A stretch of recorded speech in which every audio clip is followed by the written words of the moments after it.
और चलिए आपको सीधे लिए चलते हैं गाजीपुर, जहां पर योगी आदित्यनाथ क्या कुछ कह रहे हैं वो आपको सुनाते हैं।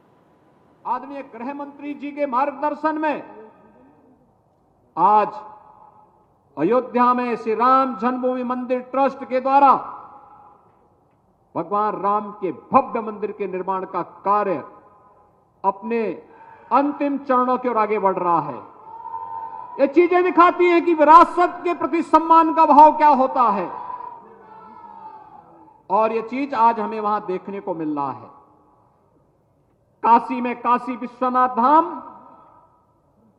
और अभी हम इससे पहले पोहारी बाबा के आश्रम में गए थे, पूर्व सैनिकों के साथ संवाद किया था।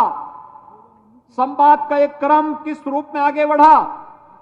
गाजीपुर की धरती को तो गौरव की अनुभूति होनी चाहिए कि ऋषियों, मुनियों, संतों, तपस्वियों और सैनिकों की ओज और तेज से, साधना से पवित्र धरती पर आप सबको जन्म लेने का सौभाग्य प्राप्त हुआ है। और आज भारतीय जनता पार्टी के राष्ट्रीय अध्यक्ष जी, डबल इंजन सरकार के द्वारा जो कार्य हुआ है, सरकार और संगठन ने मिलकर के जिस प्रकार का कार्य किया है, जो परिवर्तन दिखा है, एक और विकास का कार्य बिना भेदभाव के, शासन की योजनाओं का लाभ बिना भेदभाव के, और दूसरी तरफ सुरक्षा के लिए खतरा बने हुए पेशेवर अपराधी और माफियाओं के साथ किस प्रकार की कार्रवाई होनी चाहिए, उसका जीता जागता उदाहरण तो आपका ये गाजीपुर की ही धरती बना है। और इसलिए भाइयों बहनों, आज हर एक क्षेत्र में गांव की कनेक्टिविटी हो, पूर्वांचल एक्सप्रेस वे ने तो आपकी पूरी कायाकल्प बदल दी। पहले यहां से गाजीपुर से लखनऊ जाने में 7 से 8 घंटे लगते थे, आज मात्र 2.5 से 3 घंटे में आप गाजीपुर से लखनऊ पहुंच सकते हैं। पूर्वांचल एक्सप्रेसवे का लोकार्पण आदरणीय प्रधानमंत्री जी के कर कमलों से होने के बाद कमाल आपके पास है। आज आपके पास अपना मेडिकल कॉलेज है। रेलवे की कनेक्टिविटी, मनोज जी जब रेल मंत्री थे तो उस समय बेहतरीन रेलवे का प्रचार प्रसार हुआ, और साथ साथ यही नहीं, आदरणीय प्रधानमंत्री जी की अनुकंपा से अब तो आपने देखा होगा दुनिया का सबसे बड़ा रिवर क्रूज भी काशी से गाजीपुर होते हुए ही डिब्रूगढ़ के लिए प्रस्थान किया था। यानी अब यात्रा के साथ साथ जल मार्ग का यहां के किसानों के द्वारा अपने खाद्यान्न को वहां भेजने का एक कार्यक्रम, हर घर नल की योजना हो,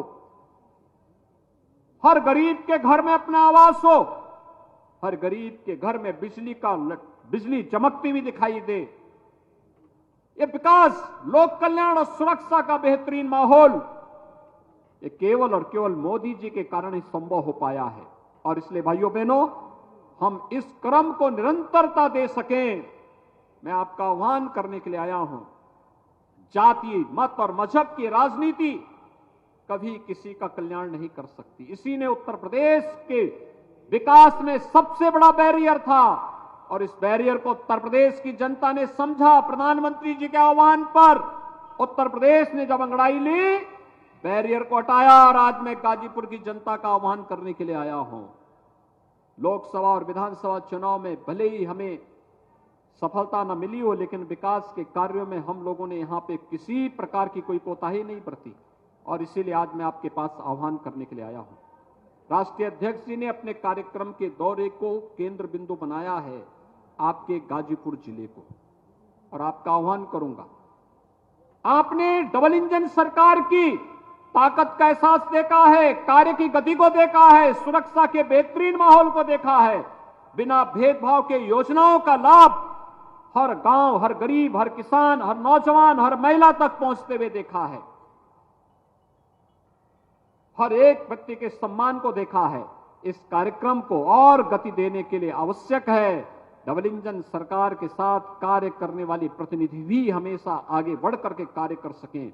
इसके लिए ताकत होती है, उन योजनाओं को उन जिले में पहुंचाने के लिए उन लोगों की आवश्यकता होती है, और उसी के लिए आज मैं आपके बीच आया हूं, आपसे आह्वान करने के लिए। मैं इस अवसर पर एक बार फिर से माननीय राष्ट्रीय अध्यक्ष जी का अपने इस प्रवास के दौरान गाजीपुर जनपद को केंद्र बिंदु बनाने के लिए एक बार फिर से हृदय से स्वागत करता हूं, आप सबका अभिनंदन करता हूं और आप सबको इस बारे में आश्वस्त करता हूं, विकास की दौड़ में गाजीपुर कहीं पिछड़ने नहीं पाएगा। हर प्रकार की योजनाएं यहां आएंगी। भारतीय जनता पार्टी और डबल इंजन सरकार पर विश्वास करिए। सुरक्षा और समृद्धि की गारंटी प्रधानमंत्री मोदी जी के नेतृत्व में भारतीय जनता पार्टी आप सबको देती है। इस आश्वासन के साथ मैं आप सबके प्रति अपनी शुभकामनाएं देते हुए अपनी वाणी को विराम देता हूं। धन्यवाद। जय हिंद। बहुत बहुत धन्यवाद माननीय मुख्यमंत्री जी। तो आप सुन रहे थे उत्तर प्रदेश के मुख्यमंत्री योगी आदित्यनाथ को गाजीपुर में संबोधन करते हुए। आपको बता दें कि आज जेपी नड्डा का दौरा है, गाजीपुर दौरा है, 2 दिवसीय ये दौरा है। इसमें उत्तर प्रदेश के मुख्यमंत्री योगी आदित्यनाथ भी उनके साथ मौजूद हैं। तमाम योजनाओं के बारे में जनसभा को संबोधित करने के दौरान तमाम उन्होंने अपनी बातों को कहा। जिस तरीके से विकास को गति दी जा रही है उसके बारे में उन्होंने जिक्र किया। तो बीजेपी का मिशन 2024 शुरू हो चुका है, जिसकी शुरुआत गाजीपुर से की जा रही है। तमाम जानकारी के साथ संवाददाता अवनीश विद्यार्थी जुड़े हुए हैं। अवनीश, जिस तरीके से 2024 पर लक्ष्य है बीजेपी का और इसकी शुरुआत आज गाजीपुर से हो चुकी है। जी हाँ, बिल्कुल, इसे औपचारिक शुरुआत ही कहेंगे कि गाजीपुर उन सीटों में शुमार करती है जिन सीटों को बीजेपी 2019 में जीत नहीं पाई थी। गाजीपुर का समीकरण बीजेपी के खिलाफ गया था और गठबंधन जो सपा बसपा का हुआ था, उस वक्त जो उम्मीदवार थे अफजाल अंसारी, वो यहाँ से जीते थे। तो ऐसी सीटों के लिए खास रणनीति बीजेपी ने बनाई। अपने 2 बड़े नेताओं जेपी नड्डा और अमित शाह को उत्तर प्रदेश में मैदान पर उतारा है। जेपी नड्डा आज पहले ही, जैसे ही उनका कार्यकाल बढ़ाया गया कार्य समिति में, वो उत्तर प्रदेश के दौरे पर आए, वो गाजीपुर आए और गाजीपुर में उनका सुबह से ही कार्यक्रम चल रहा है। सुबह आज वाराणसी में उन्होंने काशी विश्वनाथ के दर्शन किए और उसके बाद फिर वो जैसे ही गाजीपुर आए हैं, पौहारी बाबा के दर्शन करने वो गए उनके आश्रम में, जहां पर स्वामी विवेकानंद ने कभी दीक्षा ली थी। उसके बाद फिर उन्होंने सैनिकों के साथ संवाद किया, उन सैनिकों के साथ जो यहाँ की मिट्टी से बेहद जुड़े हुए हैं, क्योंकि बड़ी संख्या में युवा यहाँ से सेना में, अर्धसैनिक बलों में, पुलिस बल में भर्ती होते हैं। एक जुनून सा यहाँ के युवाओं में, खासतौर पर गाजीपुर के युवाओं में, वीर अब्दुल हमीद की धरती है। तो ऐसे में सैनिकों के साथ संवाद किया गया और उस दौर में बेहद जरूरी था जब अग्निवीर योजना जो है वो लागू की गई और उसको लेकर कई तरह के सवाल, कई तरह की बातें जो है वो बार बार सामने आती थी। सियासी तौर पर मुख्तार अंसारी और उसके परिवार का ये इलाका गढ़ रहा है, लिहाजा उस गढ़ को न सिर्फ समीकरणों के दम पर बल्कि विकास और कानून व्यवस्था की ताकत पर किस तरीके से ध्वस्त किया जाए और फिर से बीजेपी एक बार 2014 की तरह इस सीट को जीत पाए, ये कोशिश बीजेपी और जेपी नड्डा की और शायद यही वजह है, इसी रणनीति के साथ वो यहाँ पहुंचे हैं।